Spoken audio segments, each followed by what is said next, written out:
Today we're talking about the Sigma 10 to 20 millimeter f4 to f5.6. This bad boy here. Recently I took this guy for a wedding shot, and I'm here to give my impressions about this lens right here. I've done a couple of shots, so I believe I can give a few advantages, I can give a few disadvantages, a few opinions about this lens based on what I've experience on this lens. So this lens I'm holding right here is not a new lens by any means. It has been around for quite some time now. I think it came out in 2008 if I'm not mistaken. There are a couple of versions, but they look the same. So I think one was released in 2005, the other one was released in 2008. Overall, this lens is an awesome lens. It's a very wide angle lens, especially for people who want to do a landscape shots, people who are into photography and want to get a wide view and all that.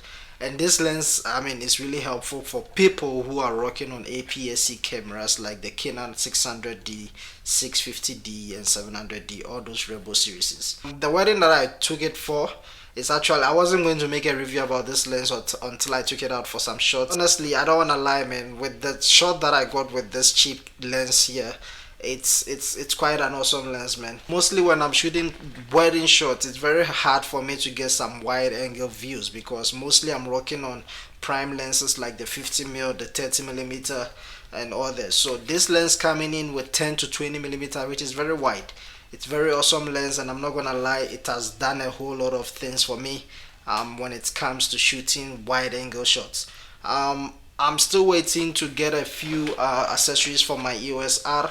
I'm going to try and push it with a full frame camera and see the looks that we're going to get from a full frame when you pair it. This lens is not for a full frame camera, but you will be able to use for your Canon DSLR like the 5Ds. But just bear in mind that once you put this lens on a full frame camera, you're going to get a bit of vignetting.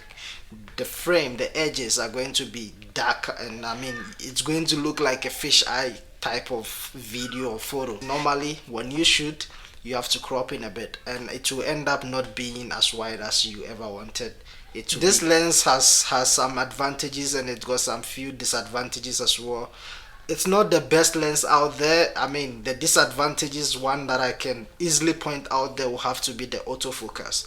The autofocus is quite bad, especially when there is less light. It's very bad.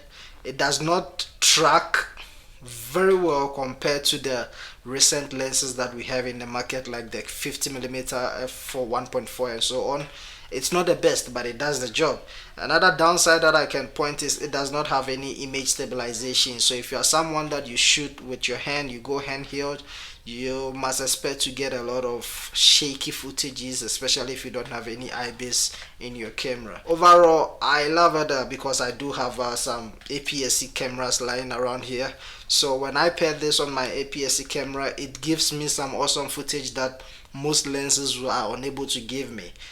What I can say is, if you are someone that you really like those bokeh, those blurry background like what you're seeing currently behind me, you see the computer is a bit blurry and you can hardly see the information on the computer.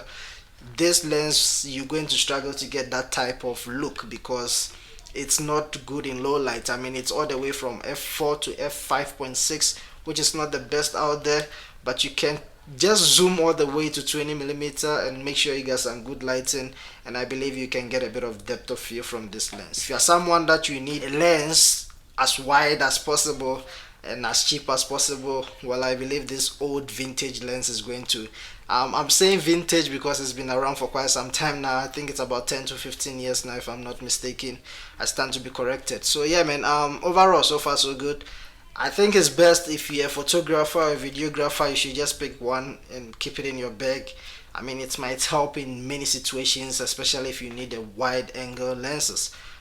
Mostly these days, the wide angle lenses that you get on the market are quite expensive. They do break the bank, but with this one here, I believe you will save a lot of money and you will get the look that you want.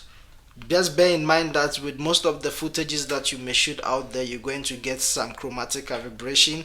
You will see this purple or some purple type of some colors when you shoot on a shiny surfaces like a motorbike, something shiny, even leaves, or anything. You can hardly tell when you zoom in into the footage. For its price, what can you expect? So Yeah, that's all about this lens. There isn't nothing much to say about it, but if you get any questions based on this lens, list it in the comment section. I'll try my possible best to get everything answered. The name still remains Director Vim. Do not forget to hit on the subscribe button. It really helps a lot, and I'll catch you guys in the next one. Peace. Sometimes when you're here, I can't feel no doubt, 'cause you keep me where the stars are found. It doesn't really matter, 'cause you're here with me now. It doesn't really matter. It doesn't really matter, 'cause you're here with me now. It doesn't really matter.